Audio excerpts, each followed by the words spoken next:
Hello, you beautiful degenerates, and welcome to Links and Locks, the Action Network's golf betting podcast. And this week, I'm Roberto Arguello. I'm joined by Spencer Aguiar, professional bettor. As the President's Cup is in the rearview mirror, we are a little lighter today as our friend Nick Bretwish is not here. But last week, if you listened to the pod, Nick gave out Russell Henley top rookie score plus 850. Spencer and I both love the bet. We both tailed in pod play. Russell Henley cashed for us at plus 850 as the top rookie scorer. Did so by margin as he got 3 points for the U.S. overall. Nobody else got more than two. So shout out to Russell Henley, Captain America. Hopefully we see him next year at Bethpage as well, even though he's a shorter knocker. Big week for us at the President's Cup. Continues our strong play during team matches, and we're now going back to the regular PGA Tour schedule. This is the second event of the FedEx Cup Fall, the Sanderson Farms Championship, the Chicken Championship, where Luke List ruined Spencer's hopes and dreams last year of a Ben Griffin win. We're back, and we're going to try to cash another bet this week, or quite a few bets. So, Spencer, we don't love the betting board this week. There are not very many matchups on the board at all yet as we record on Tuesday early afternoon. So we did not feel comfortable giving out necessarily a best bet as we normally would in this podcast at this point. But we're going to give out our first bet, and then we're going to talk, of course, preview, outright bets, the rest of the card. And then I've got a few to miss the cut bets that I'm eyeing that I wanted to run down with Spencer and see if we can get some more in-pod plays. But first, Spencer, what is your first bet that you made this week for the Sanderson Farms Championship? So outside of my outright tickets, I technically only have one bet right now that's even been punched and taken to the window as a wager. So I bet Nick Hardy minus 112 over Vincent Whaley. That number moved pretty steeply once I gave that bet. It got up into the I think high minus 130 range. It has since fallen back down into the lower minus 120 section, but that was purely just a fade against Vincent Whaley in that position. Hardy has good course history. I do like him in some of these safety markets. Outside of that, and I'll just throw these out really quickly, Roberto, and you can kind of just give me a yes or no, I guess, to your thoughts on it, just because we don't have a very deep card this week. But I will say I considered the number move before I could get to it, unfortunately. So this number is going to be off the board. But I like Chan Kim a lot this weekend. I mean, unfortunately, Nick is not here to hear this conversation about his boy, because I'm sure Nick would have probably joined me at the end of the day here. But I thought Chan Kim against Harris English in a matchup made a lot of sense. Went from minus 110 to minus 135 at most shops. I don't even necessarily hate the price of that. English was one of the bigger fade candidates that I had on the board too. But let me ask you this, Roberto. Would you rather that bet, or would you rather have Chan Kim as a top 40 at minus 137, since we're looking at roughly the same price there? Ooh, I don't love laying the minus 130-ish juice, and I know you feel the same way. Yes. I would probably lean toward fading English, just given his approach play and how poor it's been. However, he is one of the few golfers in this field who could still lose strokes on approach and get into the top 20. That's how great his putting is. But I like Chan Kim a lot. I think that betting him in that market against Harris English might give you a little bit more value. Was that number for the top 40 with ties paid in full, or was that not? That is not. So, I mean, that technically makes it a little bit worse. So, and it's kind of to the point that you just made, which is why I lean in that direction too. Um, if there is a fade candidate, as I kind of have with Harris English in this position, and maybe the putter at these easy courses, this kind of feels very reminiscent for me of a lot of these wagers that it feels like keep losing, to where it's you fade a golfer that the ball striking probably will not be there, but there's the ability at an easy course where they can go nuclear with the flat stick. And Harris English and even Vincent Whaley, if we're like being honest about these bets, they both have the potential to get hot with the putter. But I thought this was a situation, and we'll talk about it more in the outright market, even with Chan Kim, to where I don't think he was priced accurately. You're going to get this condensed nature at the very top of the board where a lot of these odds got reduced. And You could make the argument that the same thing has happened with Chan Kim, 40-1 for a golfer who has no top 5 finishes on the PGA Tour. There's a lot there that doesn't necessarily sound great, but I thought if you compared his profile with, and these are golfers I like, this is not necessarily a detriment towards any of these names, but if you compare them with Keith Mitchell, Nick Dunlap, Patrick Fishburne, JJ Spawn, these are all names that I'm a little bit higher on than market consensus to begin with. These are all golfers that are in the 20-1 range. So I thought when you got Chan at that 40-1 number, and now all of a sudden, because that's where he got priced against a lot of similar quality golfers that are in that range with him, at least perception wise, in that 40 to 50-1 section. So you're definitely getting the wrong. I mean, you're on the right end of the movement, but you're getting the wrong end of the number, fortunately, of where it has moved. But I thought there was a lot of value to consider there. So I like that bet. And then I'm just going to throw one more out there just since we've kind of gone backwards this week of how we normally do it. But I do think it makes for an interesting conversation. When you look at this tournament, and I think that there are a couple of names that we can talk about, and we'll discuss it further in the show when we talk about outrights. When you get a watered down field, a lot comes into play, in my opinion, to where you want to bet on more of the unknown variables, the unknown commodities, these young golfers. I think that's something, Roberto, you and I do quite frequently. It's maybe one of the situations to where in our numbers with Kevin Yu there for about a season, the ball striking continued to look great. And, it's a ball striker's course. If he can ever make some putts, somebody like him can work himself up the leaderboard. But I thought there was a name this week, and I saw it in the outright market. And I've also seen it in some of the placement markets. If you're trying to push yourself up the board, would not play this for safety, but Michael Thorbjornsen plus 450 for a top 20. If you were to ask me right now, what bet do I not have right now inside of my little portfolio that I'm really considering adding, it would probably be him. The floor is extremely low, the miscut potential. But I think the ceiling here and some of those unknown variables of one, he has the distance, which we'll talk about at the course in a second. But two, he also has a positive trajectory in my model in almost all the key statistics I'm looking for. So thoughts on Michael Thorbjornsen? Thoughts on him as a plus 450? Would you rather play that higher? I assume you're not going to want to play him for some of these more safe markets as like a top 40, but I mean, honestly, like kind of across the board, if you want to ladder the system, it kind of made some sense to me. So yeah, I bet Thorbjornsen at the Pro Tour Championship a couple weeks ago, and I bet him again this week to win. I got him at 100-1, and I believe you can find him at 90-1 consensus. Love the upside. He's the PGA Tour U valedictorian, so he's going to be on the PGA Tour for the entirety of next season, and he's already got a chance to get some experience in the fall. Hits the ball a mile, like you said, and he's already got a second place finish at the John Deere Classic, which is another similar golf course in that it's an easy scoring course where if you just keep the ball inside the tree line, you're going to have a good chance to have a birdie putt on every hole. And it's been boom or bust. His back, as we've noted on the show a few times, is still working and healing from an injury. So that adds a bit of variance into the equation, which is why I have tried to bet him, and I've done so unsuccessfully, for upside. But I think this is a great course for him where that combination of bombing it off the tee, I think there was only one or two par fours where going through the course tour online, you're not hitting driver. You're just going to be ripping driver all day. There are 4 par 5s on this golf course as well that should be very, very reachable. And there's also the drivable par 4 15th hole, which should be a place that he can capitalize. So I really like his upside, the approach play he's shown throughout 4 rounds at the John Deere Classic. He can gain over a stroke per round.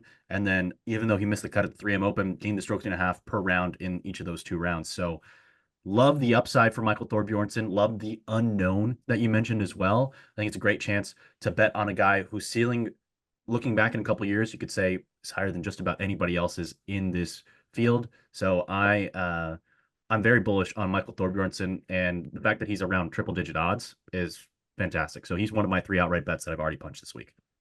Yeah, I think if you shop around, there are books in some of their enhanced markets where You can even get him up to about 125 to 1. And it's a funny move with him. When you look at the sharper books, you'll notice that he has been bet down into the 60, 70, 80 to 1 range at any of those credible books out there. And there are shops that have just been extremely slow to move. And you kind of said it best, Roberto. I kind of had similar sentiments with my answer.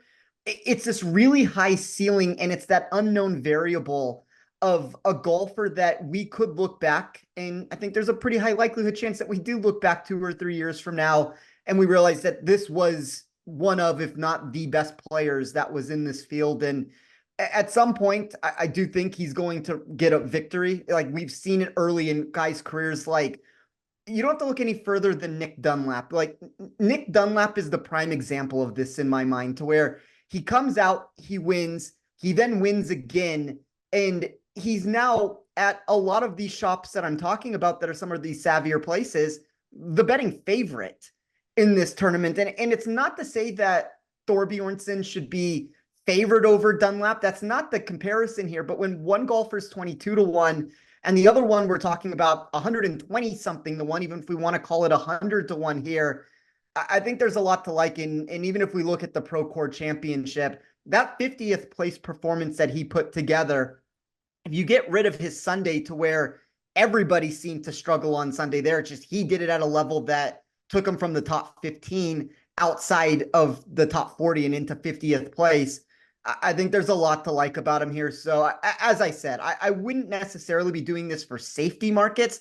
You want to be betting on the upside at the end of the day because there is miscut potential. There's the potential for things to flare back up. Like all of those are going to be known variables here, but I want to bet on the unknown variables. And that kind of leads me to any of these upside markets, whether it's a top 10, top 20 outright ticket. I love it. And I've got some other similar plays as well. Getting into my first bet for this week, I went into the placement market. Good old reliable. I got some plays that you've probably heard on this podcast before, but I started off on BetMGM, where in the top 40 market, where ties pay in full, Chandler Phillips is minus 105. He obviously is playing this week down in the south on Bermuda, which is his preferred surface. He is incredible with his short game, and his short iron play specifically from 100 to 150 yards. He's among the best on the PGA Tour. And that is the area this week where around 30% of approach shots have come historically, the highest range among any this week. And he should be able to thrive. Guy who hits the ball, he's a plotter, not a bomber. So he'll hit fairways. Not necessarily going to bet him to win this week, although I do like his chances of winning relative to most other weeks. And I think that around 60 to 1, you can find him in the outright market, is a very fair price. I think there are a lot of those fair prices that I haven't bet this week, but I'm very intrigued by. And I think that's why I'm going to lean toward betting most of this tournament in the outright market live. But he's a guy who should have a really high floor. He's a decent putter as well. And all in all, not a ton of weakness in his game. And where there is weakness is throughout the field this week. We mentioned we're talking about the outright betting favorite being around 22 to 1, 24 to 1, a lot of books.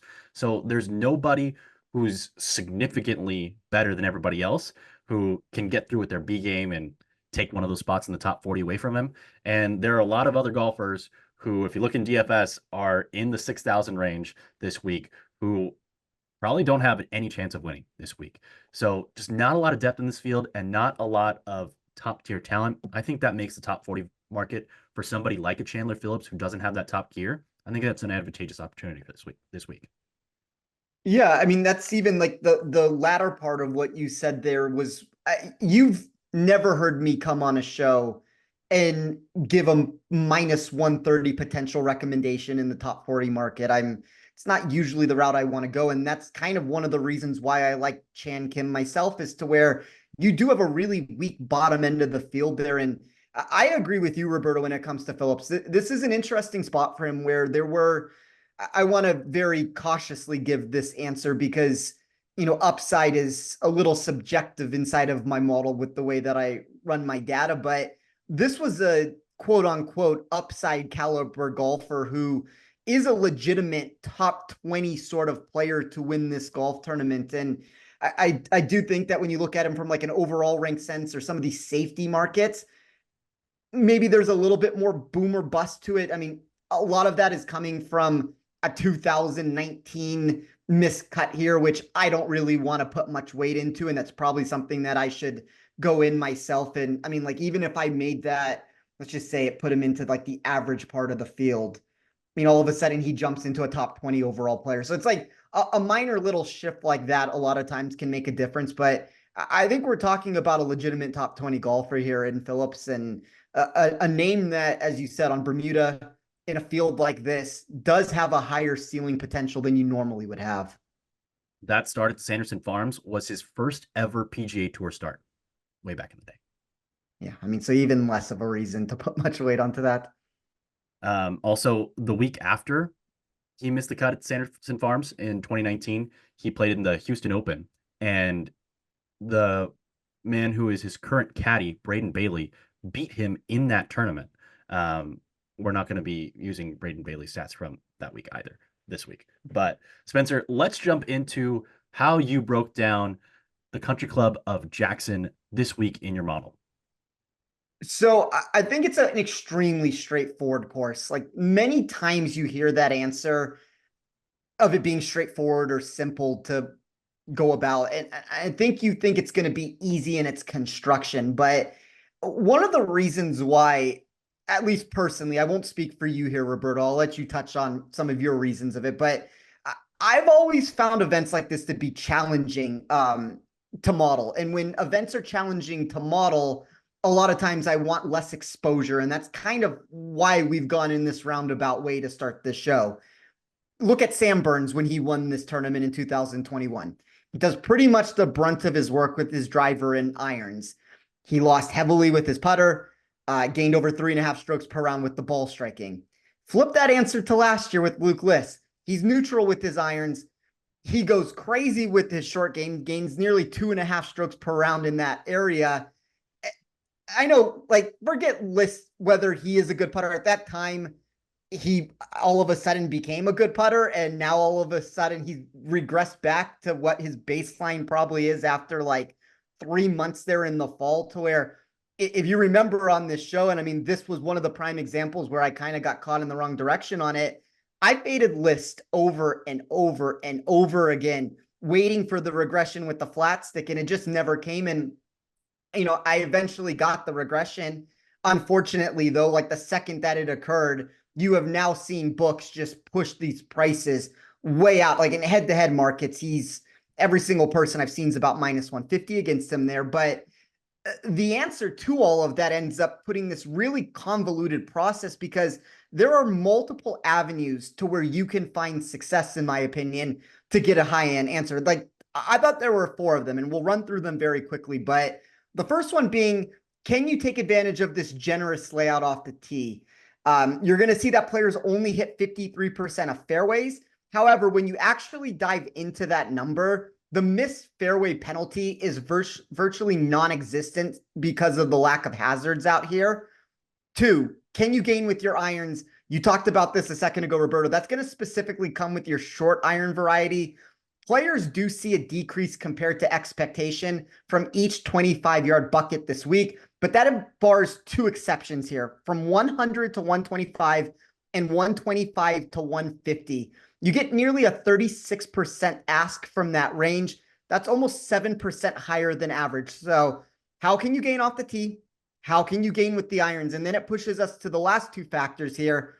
How do you perform putting on extremely fast Bermuda greens? I would say that might be the most critical factor of the group. It was the only metric of the 4 that landed above PGA Tour average. And then you talked about this also, Roberto, which I think we're pretty much in lockstep with a lot of our viewpoints here. When you look at this course, and I'll give you a little bit more data here to even highlight it more so, there are 4 par 5s, and then that singular short par 4 that measures under 350 yards. You take those holes, 47% of the winning score output has been created on the 4 par 5 holes alone. You then get an additional 12 to 13% on that aforementioned par 4 15. When you have 27% of the holes accounting for nearly 60% of the winning score, I do think that you run into this very, I'm trying to think the right word to use on this here. I mean, I don't want to keep using the word volatility, but I think volatility kind of is the right answer here. There's that unknown. It's the answer that comes into play of, if you do not score on those locations and variance goes in the wrong way there, you all of a sudden miss the weekend. And that answer is fine at its very core. And I think it's fine for an outright market. I think it's fine for these upside markets. But one of the reasons why I don't necessarily want to find myself with tons of exposure in matchups and tons of exposures in placement bets is because you do have the downside risk here where when the cut gets to 4 under, 5 under par, there's just more that comes into play. There's more volatility, for lack of a better term there. There's more of that unknown variable. And that unknown variable here is something to where I would like to find a better week to where we can find a larger edge. It doesn't mean that we can't, take some shots. We kind of talked about it with Thorbjornsen and some of these upside caliber golfers. And I have 5 outrights that we can talk about, but a lot for me is going to be, let's find these more boom or bust markets rather than getting stuck with, 6, 7 matchups and landing on the wrong side of variance when your guy ends up going even par on the first day through those 5 critical holes. And then it's a scramble on Friday to get himself into the weekend. Yeah, I think one of the problems and why it's hard to generate an edge, specifically in matchups, is because sometimes the bad shots on this golf course will not be penalized as much as we would like them to be. Specifically off the tee, you noted that there's a decrease in driving accuracy for a couple of reasons, because you're hitting driver a lot more. So you're going to hit fewer fairways. And also the fairways are 29 yards in average width, which is smaller than the PGA Tour average, but the rough is 2.5 inches. Bermuda grass, which Bermuda at 2.5 inches can be a problem sometimes if you just can't judge the lies or you're on firm and fast surfaces but the problem is that inside the tree lines, you're going to have a direct shot at just about every green. So you're really going to need to hit a poor drive, which is why you should just hit driver all day on this golf course. So I don't think that necessarily is the most fun to watch or is the best way to separate the good from the great or the bad from the good, because you can survive by hitting poor shots off the tee. You can hit a poor approach shot, and then if you got a great short game, you can get up and down, because around the green, it's not going to be too challenging this week either, especially if you're very comfortable on Bermuda grass. So that is an interesting element this week. A couple other things to note. The par fours, only 3 of them out of the 10 are over 450 yards. So that's why we're getting a lot of short irons on this golf course. We noted the drivable par 4. There is a full par 72 this week. And a little fun fact, adjacent to the course, there's a camp called Mule Jail, which originated in the Civil War when locals hid horses and mules on a high spot next to the Pearl River so that opposing soldiers would not capture them. So shout out to the mules. This week, not a ton of depth, as we noted. And at the top, it's very open to interpretation on who should be favored. Spencer, I'll swing it back to you. Who do you think should be the outright betting favorite this week? I would probably say, which is going to be borderline different than consensus, but I would say that the favorite should probably be JJ Spawn, just with what we've seen from him recently. You could make an argument that what we've seen with Patrick Fishburne kind of gives you a very similar answer, but like, these are guys for me. You can throw Dunlap in there. You can throw Mitchell. Like I like Seamus a little bit. These are all guys that are in that 25 to 30 to 1 range. And it kind of goes back to the answer that I talked about with Chan Kim a second ago. I think Chan Kim is every bit in that section with any of those options. It's a lot different tournament that we're looking at, because when you have Scotty or Rory or Xander teeing it up, you're going to have a very pronounced top of the board to where things kind of from a win equity standpoint end up falling in line underneath that. When you have this wide open course to where you're going to get a lot of similar names. Like, even if you look at my model from an overall rank standpoint, and, like, we can do that for a second because maybe it's helpful here. the number one player for me, this doesn't mean it's the number one upside player for me. It doesn't mean it's the number one projected win equity candidate, but the number one overall player, which does take the safety marks into it, is actually Chan Kim. It's then Spawn, Patrick Fishburne, Ben Griffin, and then you're going to get that slew of names between Seamus and Keith Mitchell. And I like Mac Meisner quite a bit, which I'll talk about him in a second. But you are correct. It is very open to interpretation of how you want to go about it on this board. And I kind of like it from an outright betting perspective because there are going to be more errors, in my opinion, that are made a little bit deeper down the board. One of the concerns we always run into in the outright market, and we don't have it this week so much, is we talk about hold percentage and how much books are taking up front, at least as a grand scheme of the answer. If you throw all the books into one and you figure out what the hold percentages would be, most weeks are higher than what we have in this tournament. And I thought it was a respectable output from the sports books to kind of give us these wide open chances. And maybe that's been part of the game of where, Scotty is 3-1 and Xander is 7-1, and they're still pricing everybody else the exact same way that they would. And because this one is more wide open, we haven't gone in that direction. So there's a little bit more room here, but I talked about it. I bet Chan at 40-1. Look, there's no top 5 finishes in 46 events, as I alluded to previously, but this is somebody who has 10 wins throughout various other locations. I understand that they're coming during weaker events in other countries, but there are 2 specifically that I want to point out in 2023. He won back-to-back Korn Ferry starts. And if you look at the names in those tournaments, it's a lot of the Patrick Fishburns and Mac Meisners and a lot of the names that we're going to be seeing this week. So I do believe that Chan in this tournament, because of the lack of upside that we've seen historically from him, might have gotten the wrong end of the stick in the market. And you're starting to see some of those corrections take place now, whether it's in a matchup against Harris English to where he's drifted out into the -130 range, whether that's matchups against Adam Svensson, Eric Cole, where he's becoming a favorite, or whether that's in the outright market to where this price at particular shops continues to go downwards with it. I've seen at some of the sharper books him be as low as 30-1. So I think that's more of, if we're going to say that he should be one of the favorites here, I thought 40-1 was very marginally too high on him. So I love the upside that he possesses in his game. And if historically he hasn't done it, and if you look recently, 5 top 29 finishes in his past 6 starts, I think this is going to give us a better result than we've typically gotten from him historically. I took Mac Meisner at 55-1. I talked about this a second ago, Roberto, but this is straight out of the Nick playbook. It's very disappointing Nick's not here this week, because I think when we talked about this leading into the season of the players that we were most excited about entering this part of the season, I want to say that it was Chan Kim and Meisner that were Nick's 2 answers that he had given on the show. And this is a very prime opportunity for Meisner here. You always know the ball striking is going to look good with the irons.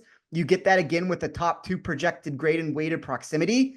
The key for me inside of my model, though, is he was also a top 10 projected putter for me on a Bermuda complex. So I talked about this during the course breakdown. You don't necessarily need to put the driver and the approach play and the putter in play at the same time. I think if you do 2 of those 3 requirements, or you do one of those requirements really well, you probably have a chance to win this tournament. And the fact that Meisner does it really well with the irons, is projected in my model to do it really well with the putter, and is above a neutral expectation with the driver at this course, really made me think that this 55-1 price kind of followed in that similar line of thinking with Chan Kim here, to where the trending form is going to see 4 top 20 finishes in his last 6 starts.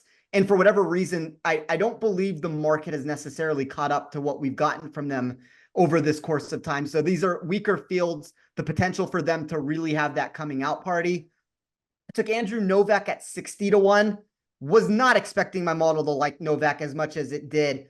Lack of upside at this venue, really has even lacked much upside on tour recently, but he was the only player in this field. And I thought this was a key statistic here. If we're saying that this is wide open, that you can do anything here to find success, he was the only player to rank inside of the top 45 of all 4 of the critical strokes gain metrics, which are going to include the 3 that I've talked about, and then obviously strokes gained around the green. If you want to extend that to the top 46, Meisner would also find his way into there. So these are two of the more consistent players from top to bottom in my model. But I thought at 60 to 1, relatively safe profile with a pretty good upside compared to the price we were getting. And then the last two for me talked about Michael Thorbjornsen, not going to go into great lengths with him, 125 to 1. But the second name that I seem to be very high on very often on this show, Roberto, Rio Hitsat at 150 to 1. It's the same answer for Thorbjornsen, to where it's that unknown variable, young, talented golfers in this watered down field, the high end potential if they can string it together. I do like Thorbjornsen more than I like Rio. If push comes to shove and I only am taking one of them, I think the outright market would probably dictate that as the same answer too, with Thorbjornsen being lower in price and also moving a little bit more than Rio has. But these are top 10, top 20 sort of caliber golfers if you want to bet them in placement markets. And then the safety, as I keep alluding to over and over again, is that you wake up on Thursday and they're 2-3 over par near the bottom of the leaderboard. And you kind of have to stomach this sometimes with these young golfers, but love the upside potential for just throwing random darts down the board here. And I like the idea of taking this 40 to 150 to 1 range and take as many opportunities as I can. And I mean, even still with that card that I've built, I only have 0.38 roughly units in play. So it's not like this is some overexposed card. I have room for in-tournament live wagers if I want them. I have the ability to just sit back and watch this event play out, but I'll let you talk about your card a little bit, Roberto. Yeah, I started my card at the exact same spot as you with Mac Meisner at 50 to 1. I thought that he and Chan Kim are similar golfers, but I like Mac Meisner's putter a lot more than Chan Kim's. And he's 50 to 1 compared to 40 to 1. So give me Mac Meisner all day. I think that off the tee, this is relatively similar to the Barracuda Championship, even though that was in a very different part of the world in Truckee, California, in the Lake Tahoe area. It's another golf course where you're hitting a bunch of drivers, and if you stay inside the tree line, you're good. So I like that for Mac Meisner. He was a 54-hole leader at that event, and he finished fourth, I believe. So Mac Meisner, let's keep the driver going, and everything else will follow. I also have Michael Thorbjornsen, as we noted, and then my last golfer on my outright card is Pearson Coody, one of the two Coody twins, grandson of Charles Coody, former Masters champion back in the day. And you noted that you got to do two of three things really well this week. You got to bomb the ball off the tee, you got to hit your short irons well, and you got to putt. And you can go without one of those two as long as you do the other two at an elite level, or you can do all three of those things. And Pearson Coody is an elite putter, and he hits the ball an absolute mile, and he's already shown that he can contend on the PGA Tour when he doesn't have his best stuff with his irons. So although it was an opposite field event, I think it's relatively similar field as this week. The ISCO Championship, he tied for second there, and he actually lost strokes on approach. He lost about over 2 strokes for the tournament with his irons, but he was awesome with his putter, gained nearly 6 strokes putting for the week, and was great with his driver. He hits the ball an absolute mile, even though he's not the biggest guy. He's 24 and a half years old, so there is some still upside that we might not have seen in him in his rookie season on the PGA Tour. He's got 2 top 5 finishes. We mentioned the playoff loss at the ISCO Championship, and then also a tie for 5th at the Charles Schwab Challenge, where he gained 1.08 shots per round with his irons. And even though he tied for 58th in his last start at the Procore Championship, it was his second best start on the PGA Tour in terms of approach play, as he gained just under a shot per round with his irons. He hasn't been consistent gaining shots with his irons, so I'm not going to try to bet him in any safety markets, but there is some upside here, specifically with the putter and the driver, and he's on his preferred surface, which is Bermuda grass, having grown up in Texas. So give me Pearson Coody. You can find him in the 100 to 1 range. I got him at 90 to 1. So love Pearson Coody this week on a track that I think suits him as well as any on the PGA Tour. And that's it for my outright card. I got the one at 50 to 1, Mac Meisner, and then Thorbjornsen at 100 and Coody at 100 or at 100 to 1 as well. So those 3 guys are mine so far. I have a lot of guys I was intrigued by. I noted that I think This is a course where you're going to hit a lot of drivers. And if it was me making the outright odds this week, I would have had Nick Dunlap as the betting favorite. And I think I would have had Patrick Fishburne as second because there are a lot of golfers between 22 and 40 to 1 who I think have a really good chance of playing well this week, but don't have a very high ceiling and they're in great form. And there are a couple other guys in that range who I think have the highest ceiling, but maybe don't have the best chance of playing well. I think Nick Dunlap could miss the cut by a lot, and that wouldn't surprise me. He could also win this tournament by 5 shots, and I wouldn't be surprised. Given that best price I can find right now on Dunlap is 27 to 1, and for Fishburne, it's 35 to 1. I would rather bet Fishburne at 35 than Dunlap at 27. I would have room for both. I have room for both on my card right now, but I think I'm going to pass on both of them. But if you had to bet on one of those two outright, which one would you take? Fishburne for me. It's funny though, like you gave the answer about Dunlap that you would have him as the favorite, and I kind of alluded to this already, but like the sharp betting markets have also pushed Dunlap towards being the favorite. So you're probably onto something there. I just think Fishburne, if we're actually trying to number shop this and try to find the best price, there is a very strong argument to be made. Maybe not that Fishburne should be the favorite. We might be getting a little over the top with some of the recent results we've seen. But as I said, he's one of the top 3 projected players in my model and pretty much every iteration of how I ran it. And while he did drop marginally back from that total for upside, it's a very small range difference there. So you're probably correct that those are 2 of the favorites. And it's kind of the point that I was making to where I like this top of the board better than the public probably seems to in a lot of these spots. The problem is, though, as you've alluded to, it's very difficult getting to these mid to high 20s, or I mean, even Fishburne, as much as I like him, or JJ Spun, like it's hard in this 30 to 35 to 1 range to where I almost would rather, and maybe this is the way to go about it with each one of those names that's sub 40 to 1, just see where we're at after day one. It doesn't even mean if the price gets down to 20 to 1 that it's not all of a sudden worth a bet, but I'd like to see how this tournament plays out over a day or 2 or 3 before trying to jump in on a price that I would make an argument for most of these names with the unknowns. You're kind of paying an extreme price that you're not accustomed to paying on every single one of these options. So it might be a live betting opportunity for any of these names that we've talked about. Also for Fishburne, really slow start to the season. He really picked up his game starting around the Myrtle Beach Classic and then took it to another gear right before the ISCO Championship. And so after the ISCO Championship, he's made 5 starts, starting with the ISCO Championship. And 4 of them have been top 15 finishes, including 3 of his last 4 being top 6 finishes. And that Pro Court Championship finish 2 weeks ago was a solo third. Sorry, I think I said it was a tie for second earlier in the pod, but it was a solo third. So he, specifically with the putter, has shown way more upside over that 5 tournament span, where he's gained at least 0.8 shots per round with his putter in 4 out of those 5 tournaments. And part of that is because he made a putter change. He changed how he grips the putter, and he changed the loft on his putter before that ISCO Championship start. And it seems to have worked out in a big way. And you add on to that he's got some approach upside. He's gained over a shot per round in several tournaments this year. And then the driver is definitely the best and most consistent weapon in his bag. He hits the ball an absolute mile, but over the last 3 tournaments, he's been just above the field average driving accuracy. So a lot to like with Fishburne. Is this a heater that's going to last for a short period of time? Is this just really who he is?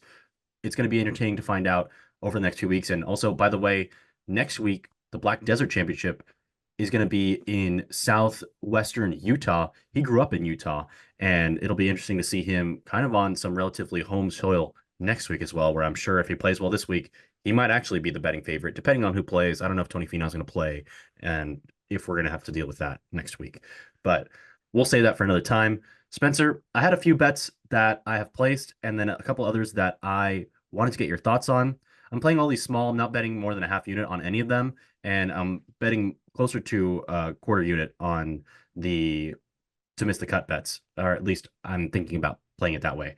So I mentioned that I've bet Chandler Phillips minus 105 for top 40 with ties at BetMGM, In Bet365's player finishing position market, I found Mac Meissner 41st or better at -120. It's a little bit better than the -125 top 40 price, and we get another spot. And it's a buy low spot for him after a horrific putting performance at the Pro Court Championship on POA up in the Napa Valley area. So back to Bermuda, and we get a little bit more generous number there in the roughly top 40 market. And then begrudgingly, I think I have to bet Matt Kuchar 44th or better, -120. Lost the bet on Meissner against Kuchar in the Pro Court Championship. And like I said earlier in the show, if you get around the green, it's not going to be too tough. And Kuchar's got one of the best short games in the history of golf. And I just don't see how he's going to make a ton of bogeys out here. He's going to be playing from the fairway, even though it's not necessarily a huge advantage this week. He's on fire right now. And I just don't see, given his short game and how in form he is, that he doesn't get in the top 44 of this field. So I like Matt Kuchar to do that begrudgingly once again. But where I think it can get a little bit more interesting is there are three golfers that I found. I believe this is at BetMGM. Yes, it is BetMGM to miss the cut. And I'll start with Sam Stevens. He's plus 188 to miss the cut. And he's someone whose upside I think is intriguing. And a couple of these guys, I think you could talk me into betting them outright at such long odds, because I think there are a lot of guys between 100 to 1 and 250 to 1 whom I don't think are necessarily much worse golfers than the ones even in the 30 to 1 range in a vacuum, but they're just in poor form right now. And I'm not necessarily in the business of catching a falling knife, betting on somebody completely out of form who hasn't gained strokes with their irons in months, but there are golfers who I think could play well. Sam Stevens is a golfer who has some upside, but the iron play has been horrific recently. And just looking at his data golf profile for this year, he's gained strokes on approach 5 times, and he's played roughly 25 tournaments. So it's been rough for Sam Stevens. On the other hand, he bombs the ball off the tee. He's a pretty good putter. So if he just gets the approach plate click, he could be like a Pearson Cootie.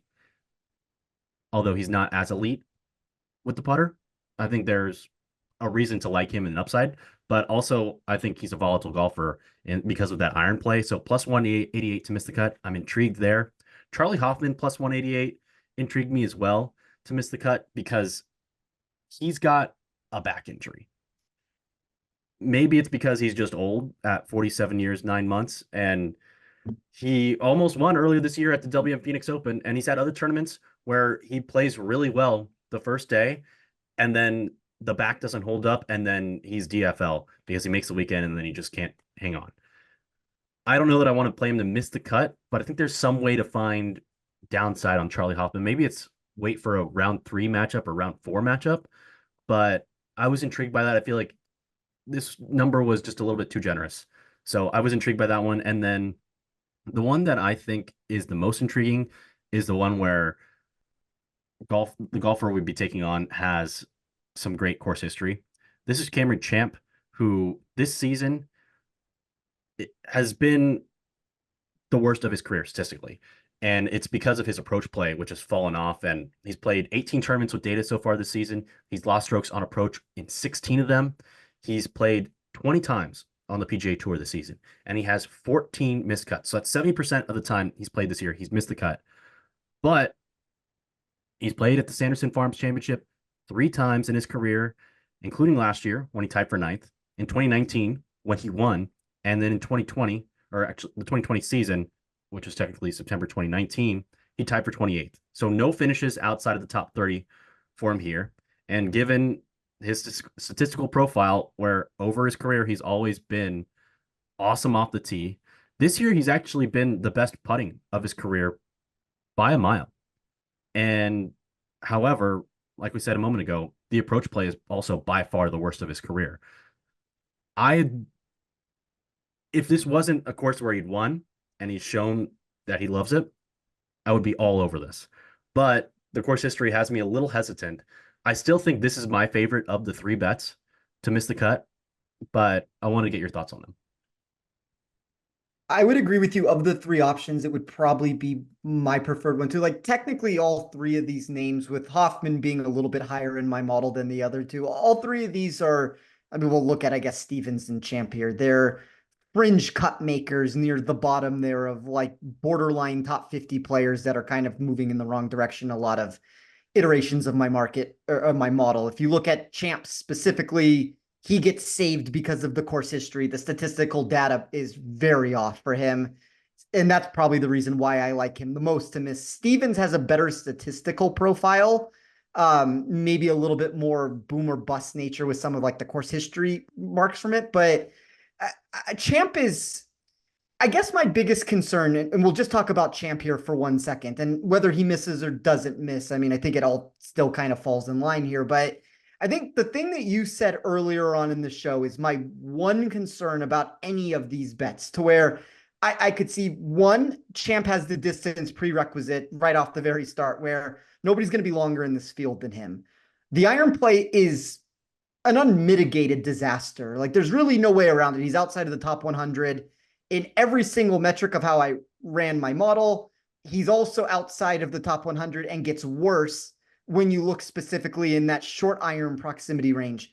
The one thing that worries me, if there's anything at its core that's going to worry me here, is I worry at sometimes at some of these courses that they are too easy and the misses don't get penalized in the capacity that they should. So, Champ puts himself in a position to where he hits a terrible second shot, but he's able to make par because it's easy enough to get himself up and down in his spot. He makes a putt, which he does have the requirement that you would want to see for the putter.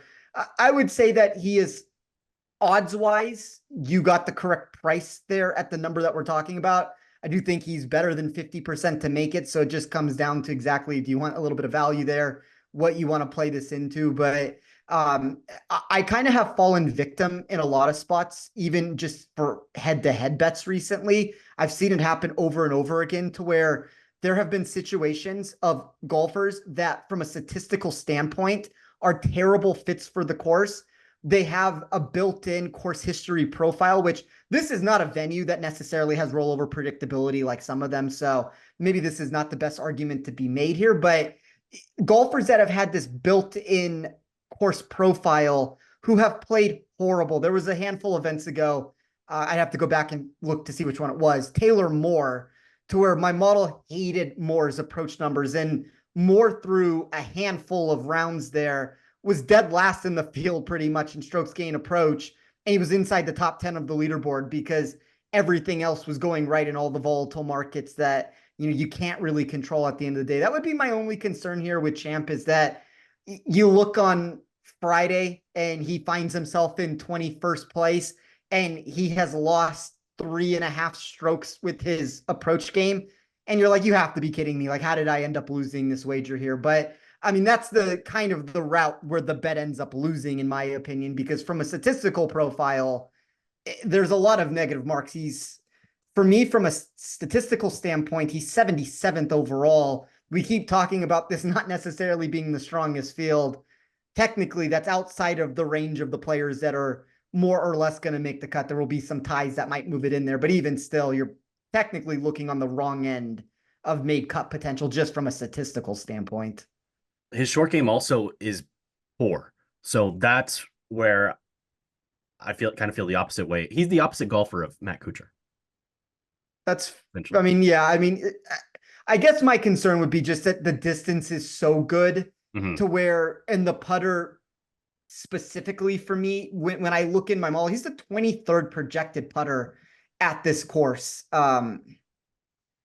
If you look at any of the recent strokes gain metrics, he's going to be outside the top 80. If you look at him specifically on easy scoring courses, which might be the biggest feather in the cap of a wager if you're going to make it, he's 115th for me at easy scoring courses. So, if all of a sudden he's not using that driver to an advantage, I mean, this could get tight very quickly on it. But I think I kind of, no matter what golfer you would give me, I would almost have the same sentiment across the board, to where I just worry, and it's probably why I don't find myself with a lot of exposure this week. I just worry that the course is marginally too easy for everybody. I agree with that. And with the 4 par 5s, he should be able to gobble those up as well. I think I'll lay off on all three of those, but glad we had the conversation nonetheless. I also wanted to touch on a couple golfers who just missed my card. We talked about Dunlap, Fishburne, Chen Kim, Taylor Moore, 45 to 1. I think the tournament you mentioned where he was poor with his irons, but just putted the lights out was the Rocket Mortgage Classic. And Taylor Moore is a golfer who can light it up. He, with the putter, can fill it up from anywhere. Doesn't really matter the surface. I think he's got an elite ceiling with the putter. He's not necessarily as consistent as some of the other elite putters, but he can gain 10 strokes putting in a tournament. I'd say on any surface. And we like his mid iron play a little bit more than his short iron play historically, but he also bombs the ball off the tee. He's somebody who I think has a lot of upside because of that combination this week. And at 45 to 1, he was one of the first golfers who missed my card. I also was very intrigued by Rico Hoey. He's somebody that I believe we both bet at the Procore Championship a couple weeks ago. And I think that recipe of just bombing driver, hitting short irons, and then putting well, I don't think his putter is as elite, or I don't think it has as much upside as some of the other golfers that I bet or wanted to bet. So I laid off of him. And I think there are a lot of guys in that 45 to 55, 60 range that were really intriguing, that if they were closer to 80, I wanted to bet them as long shots, and they're more mid-range golfers. So he was one of the ones in that range. Also, as somebody who's a rookie on the PGA Tour, somebody whose upside maybe isn't, I can't put a point on it as well as a lot of other golfers in that range. And then Ryan Fox on the opposite end of the spectrum here is not a young golfer. He is, I believe, 37 years old. Yes, 37 years, 8 months. Knocks the crap out of the ball off the tee. Absolute bomber. Approach play has a lot of upside, and the putter can be really good. It can be really bad. I thought at 65 to 1, he was really intriguing. He's probably the first guy that missed my card this week at 65 to 1. Any thoughts on Taylor Moore, Rico Hoey, and Ryan Fox? I'll start with Ryan Fox. And I'll even just branch this out a little bit further here. To me, the Ryan Fox versus Luke List matchup that hit at specific books on Monday, I think that's the prime example of how sharp books have gotten, because I've seen that number drift into the minus 150, minus 160 range in favor of Fox there. And that's the correct movement and that's the correct side. But I feel like 3 years ago, when you have a defending champion entering a tournament, there was always this built-in narrative from the sports books that the numbers got skewed a little bit in that other direction. And credit to the sports books. We've talked about it a lot this year, that they've just been savvier across the board and not as many mistakes get made. I think Ryan Fox this week is really enticing for all the things that you talked about. Rico Hoey was inside the top 10 of my model from an overall rank standpoint this week. And I dove a little bit deeper into that, and there's a reason why I did not bet him. And maybe this even touches a little bit deeper into the Sam Stevens conversation that you just had a second ago. So I've talked about this probably a handful of times over the past couple months if you tune into the show. But one of the things I've been doing recently is I like to look at better than and worse than expected performers at this specific course versus what their baseline projection or their actual performance, I guess I should say, has been over the last 24 rounds. So, somebody who is in quality form, or negative form, who's entering a tournament, but sees the reverse in my model, better course fit, more of those course specific stats that move you in the right direction. Rico Hoey was the 5th worst mover for me at this course specific venue. That was enough of a reason for me to get him off of my outright consideration card. My model still likes him. I still think there's a lot that comes into play with him. For reference sake, Sam Stevens was the 8th worst there. So if you want to talk miscut potential, that's one of the reasons why my model had him down lower on my model than I guess the market seems to in a lot of these spots. But that would be the only thing that I had some worry with Hoey to win the golf tournament. If he's going to move in the wrong direction there, there's at least enough concern that it got me off of him to win this golf tournament. But I do like where your brain is at on it. Like, Hoey has been a name, like, I don't know how many times I've mentioned him, Roberto, on this show, and it hasn't necessarily worked out. So maybe this is like, don't do as I say one way with him, and my model cannot seem to get him right. But I don't know. Model likes him. Brain, for some reason on my end, kind of is just worried about the data with the way that's pushing for this course. All right, those are going to be three guys that I'll monitor live because I've got a ton of room on my card with nobody shorter than 50 to 1 and only three guys on it. So we'll keep an eye on that. Spencer, any other bets that you've made or golfers you want to talk about before we get into our rapid fire? No, I mean, we can probably touch on most of those guys during rapid fire. It's going to be a minimal exposure week for me.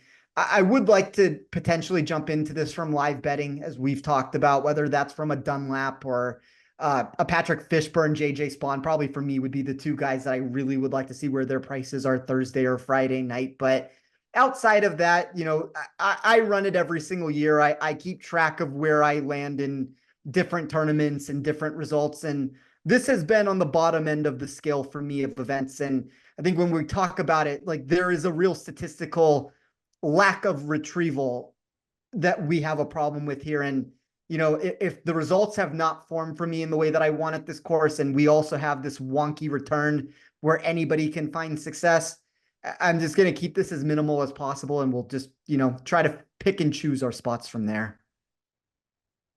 All right, Spencer, we'll jump into rapid fire. We're going to talk about groups of different golfers. I'm going to give you their outright odds. And if I gave you $100 free bet on any of them, you tell me which one you would want. And if you feel strongly about these guys in any other markets or DFS, please let us know.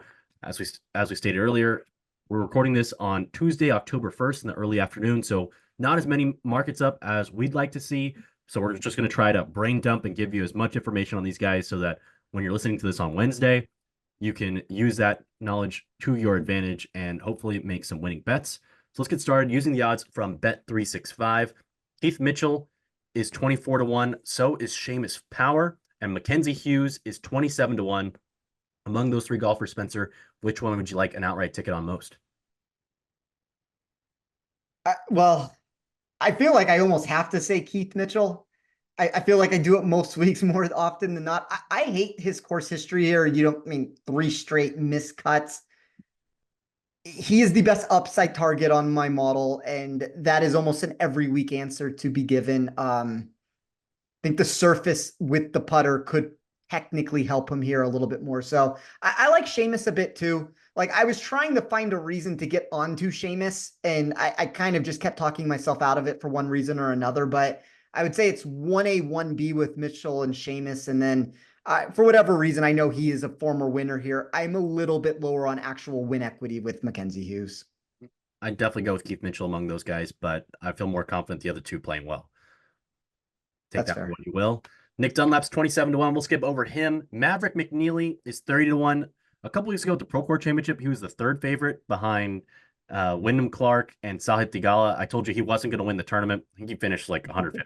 So I don't have to dress up as whatever Spencer would have made me dress up as for Halloween that week. And Max Homa didn't win, so I didn't get to choose Spencer's Halloween costume either. We both avoided. They both missed the cut, right? That week? Yeah. So we did well. Yeah. We did well in our guarantees of who's not going to win. So Maverick McNeely's 30 to 1 this week. I think this is a better fit for him than that course in Napa, Silverado. JJ Spawn is also 32 to 1. Ben Griffin, your boy from last year, the Lone Shark, 32 to 1. Spencer, among McNeely, Spawn, and Griffin, which one would you most like an outright ticket on? I'd probably rather have these three over the three that you just mentioned. A little bit of better price there, very similar qualities in my model. So if you can give me a little bit of a better payout, I'd rather go down this route. I will say JJ Spawn, but that's not necessarily because there was a name or two that I didn't want exposure to. It's just between the recent form and some of the statistical profile that I have of JJ Spawn.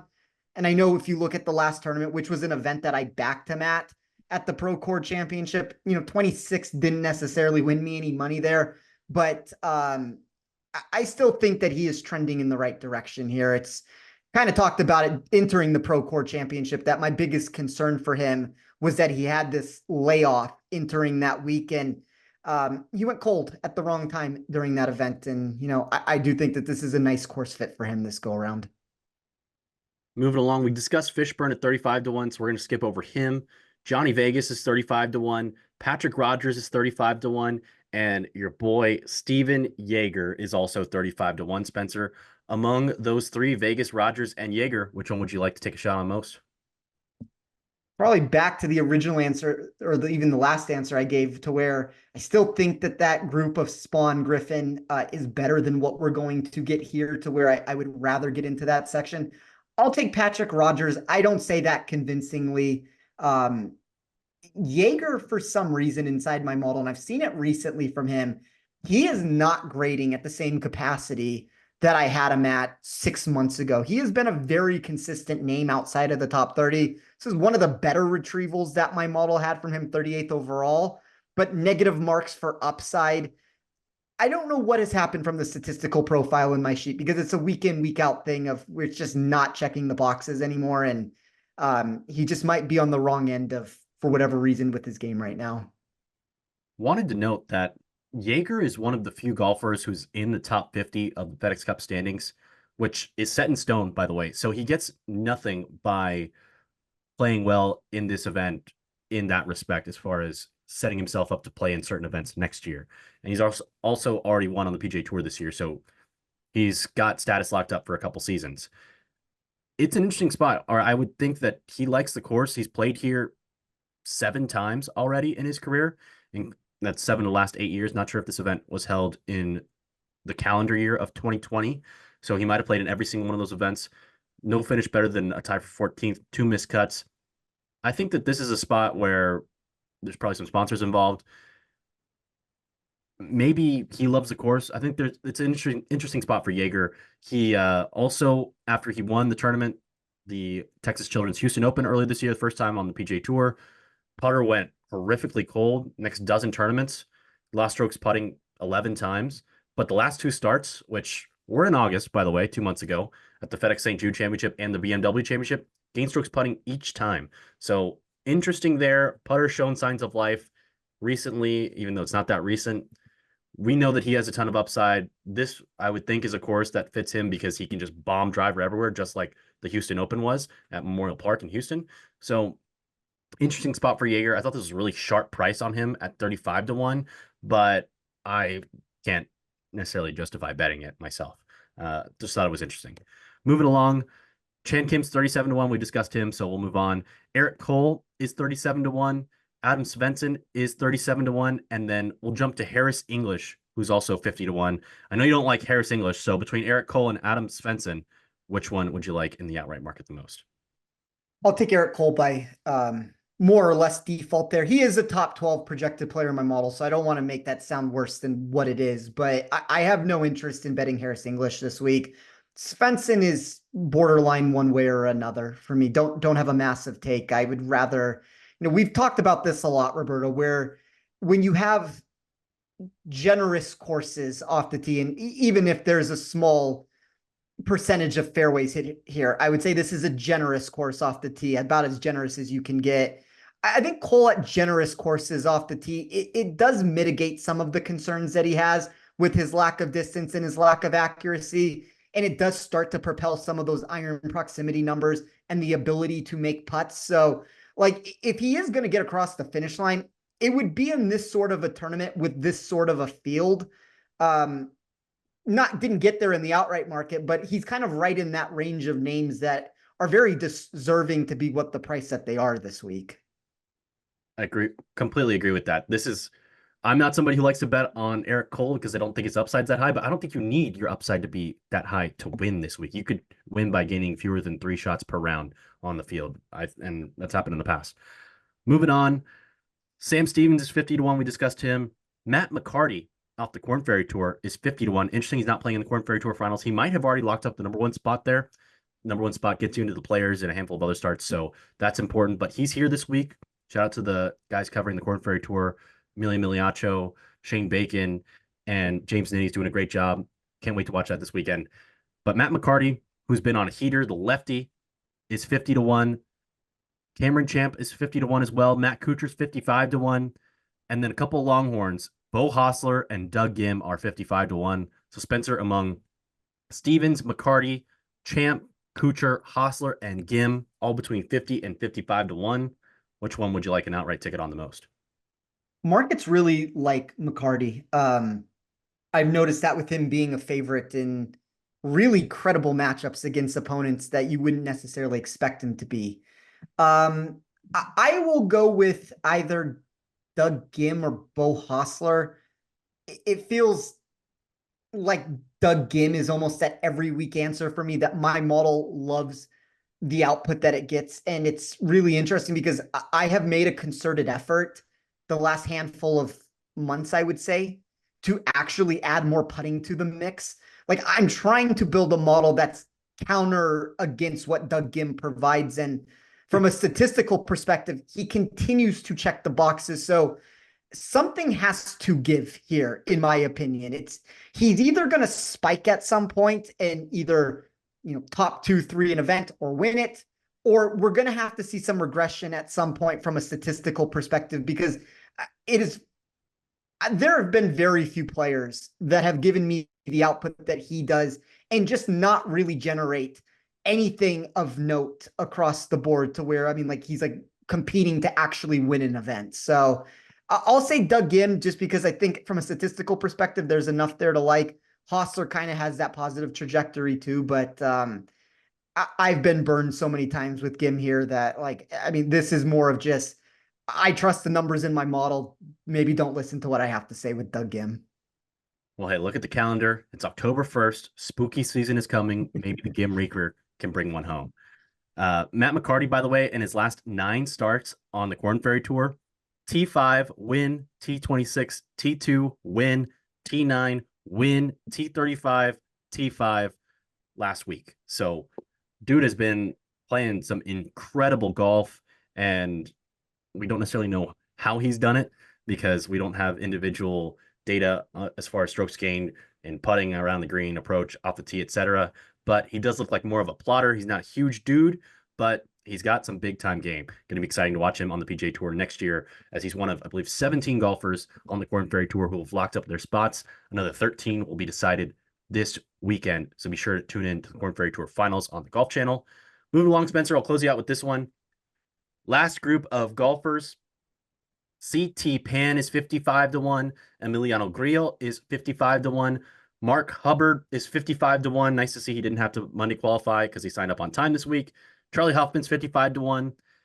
And Henrik Norlander is 65-1. So CT Pan, Emiliano Grillo, Mark Hubbard, Hoffman, Novak, and Norlander among those golfers between 55 and 65-1. Which one would you like a ticket on? I actually like Charlie Hoffman more than you do this week, Roberto. I don't necessarily think he's going to win this tournament, which is why he didn't make my outright card. Negative trajectory for upside in my sheet, but a really nice return. It is abnormal. You see certain trends happen in my model over the course. I know we're building it from a course specific perspective, but there are certain trends that you start seeing within a model to where a JJ Spawn, for example, even before he started putting together the results he had, Chan Kim, Mac Meisner, all these names started popping. And then all of a sudden, the results, some better or worse than others, but for the most part, top 25, 30 finishes over and over and over again. Hoffman has not been a name for me that has been grading well in my model through most tournaments over the course of even this entire season. There's been some that have been better than others, but he really had this turnaround to where at the Wyndham, I started noticing that the numbers were improving for him. And you get the 12th at the Wyndham, you get the 26th at the Procore Championship, and now all of a sudden you get this return in my model that believes from a safety perspective here, he's all of a sudden a top 10 golfer in the field for me. So that's not the answer to win a golf tournament. Safety is not the answer to win, but think of all those names, and maybe you could make a similar argument about Grillo. Don't have a massive negative take against him, but I would say with Hoffman, there is a lot to like to where when we enter here on Sunday, and maybe that's where the implosion ends up happening, Roberto, where maybe it's the final round there, but I could see him entering there on Sunday in closer contention than some people might believe. I think there's a ton of upside with the irons. I mean, he showed it at the WM Phoenix Open. He also gained over 1.8 shots per round with his irons at the 3M Open. He tied for 59th because he didn't really do much else, but he's shown that he can absolutely stripe it. And there's a reason why he's still got a card, and he's 81st in the FedEx Cup standings. He's going to keep his card. He's going to be on the PGA Tour next year at 48 years old. You've got to have some serious game to be able to do that. And for me, the question is just more of the back as much as anything in his actual golf game. But Spencer, really enjoyed the conversation about the Chicken Championship this week. Hopefully, we can cash a winner. I know Mac Meiser and Michael Thorbjornsen are overlap, so rooting for those two, or of course Chan Kim, because I know Nick's going to have him on his card this week as well, and who knows, I might add him at some point live. Spencer, where can we find your work this week? You can find me on Twitter at @TeeOffSports. You can get all of my in-tournament information over at Action Network. It was a really hot President's Cup for all of us. Like, Nick led the way on the Russell Henley call there, but 4-0-1 for me in matchups will provide any of the in-tournament matchups. So it was nice to see that sector get back on track. It feels like this has been a very nice start to this part of the season from the Procore President's Cup and now leading into this week. Not going to be a ton of exposure, but it's been nice to be able to reel back in about 6 or 7 units back into the positive.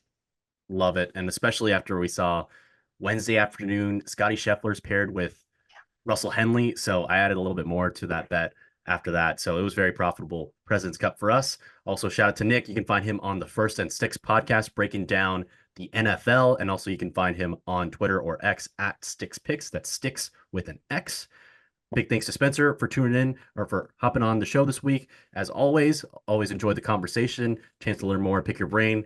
Big thanks to our fans who tune in and make the program possible. Big thanks to our producers, specifically Noah Niederhofer, who gets us across the finish line every single week, as well as Matt Mitchell and David Payne. Next week, new tournament on the PGA Tour, the Black Desert Championship in southwestern Utah. So new challenge for us. We'll have all our insights next Tuesday. And good luck this week at the Sanderson Farms Championship as College Game Day goes to Berkeley for the first time. A wise man once said, take care of your chicken, and we hope you do that this week at Jackson, Mississippi, the Country Club of Jackson. So we'll see you guys next week. Thanks for tuning in.